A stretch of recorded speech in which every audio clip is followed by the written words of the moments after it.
I will talk to God. I come from there.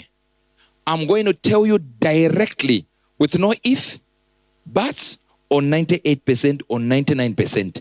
It will be 100. In that moment, you don't need to pray without ifs or buts or this or that. You can now say 300 million%. You're welcome to Yoke Update. Ghana's election is around the corner. Prophet Uebert Angel has had a record in accuracy that is unmatched. He prophesied the Trump re-election even as far back as 2021 and also in 2024. Now he is saying that soon he will be telling us who will win the Ghana election with over 100% accuracy. Save this video. I will also post it whenever he makes his predictions about Ghana election. Let's see if he will get it right again. But let's watch more of his sermon on this topic. There are some here I've mentioned about Ghana.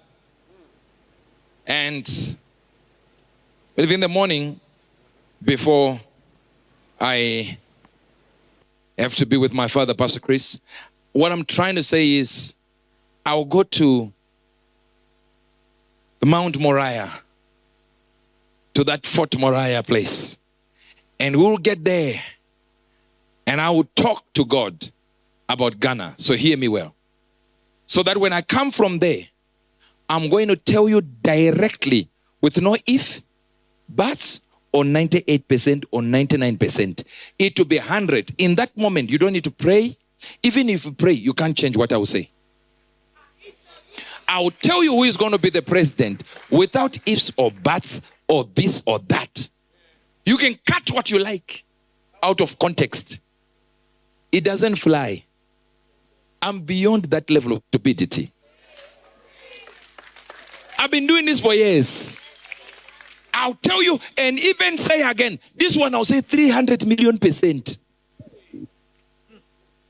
And it will be exactly the same way I say it. It will never change. You, listen, I can miss lunch, I can miss breakfast, I can miss dinner, I can't miss prophecy.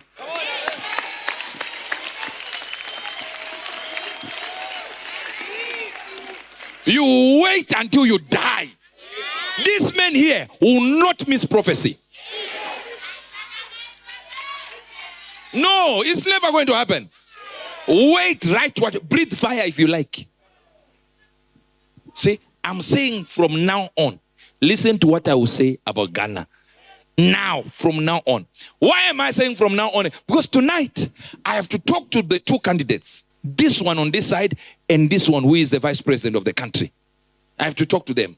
And when I talk to them, I'll hear what they say. You say how? I'll call them. I have the direct numbers. I'll call them today. And hear what this one is saying. Hear what this one is saying. And then come here and say, I'm now convinced this one stands for God more than this one. One of them is a Muslim. One of them is a Christian. So by any means necessary, my direction is a Christian. But this is not a Christianity in that sense. What if a Muslim will be able to do more for God than a Christian?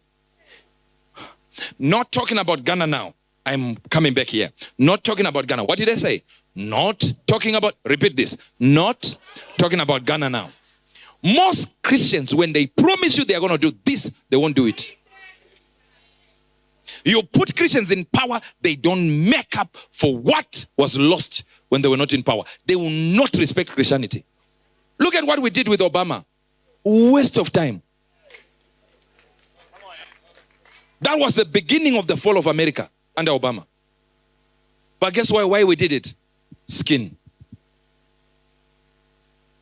And this is why I don't like this thing of calling mixed race people black. Who told you this? 23 chromosomes, 23 chromosomes. Why is this one black? Obama was white.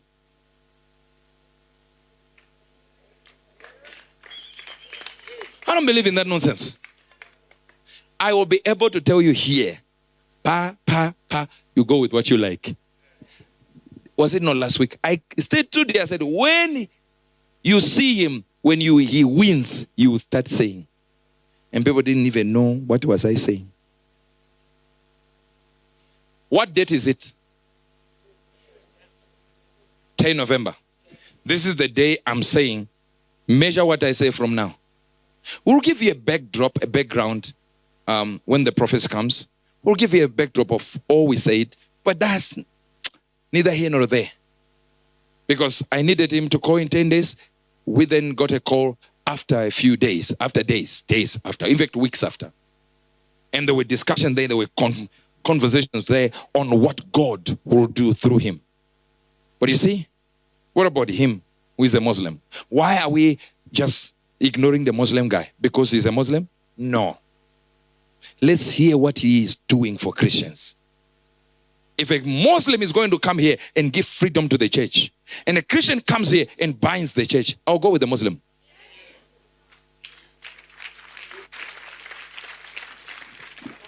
As much as every human being lies, but there is a certain integrity Muslims have. That if they give you their deal, you are doing a deal.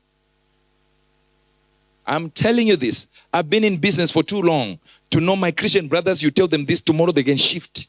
And say, I didn't mean, no. You did not hear what I was saying. Is it what is in the Bible? No. So that's not to say the Bible is false. This is where the problem is. You know? You lose people like Andrew Tate as a religion. I know you don't. Say, he doesn't matter. He matters. He's a voice that is sharp.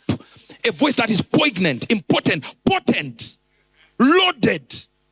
You lost him to Muslims. Why? Because you're too stuck up, so did science. You weak, you are sissified.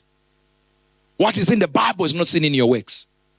So the people that were following Christ are thinking this is the example of Christianity. And they step out of their religion. They love Christ, but they don't love the Christian. Look at Mahatma Gandhi.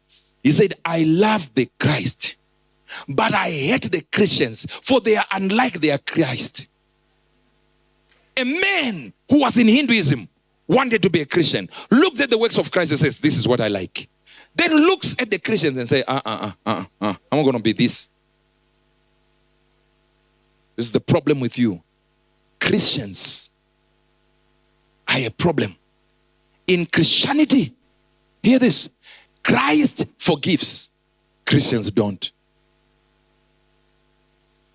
One fault a man of God makes, every day they'll be talking about it.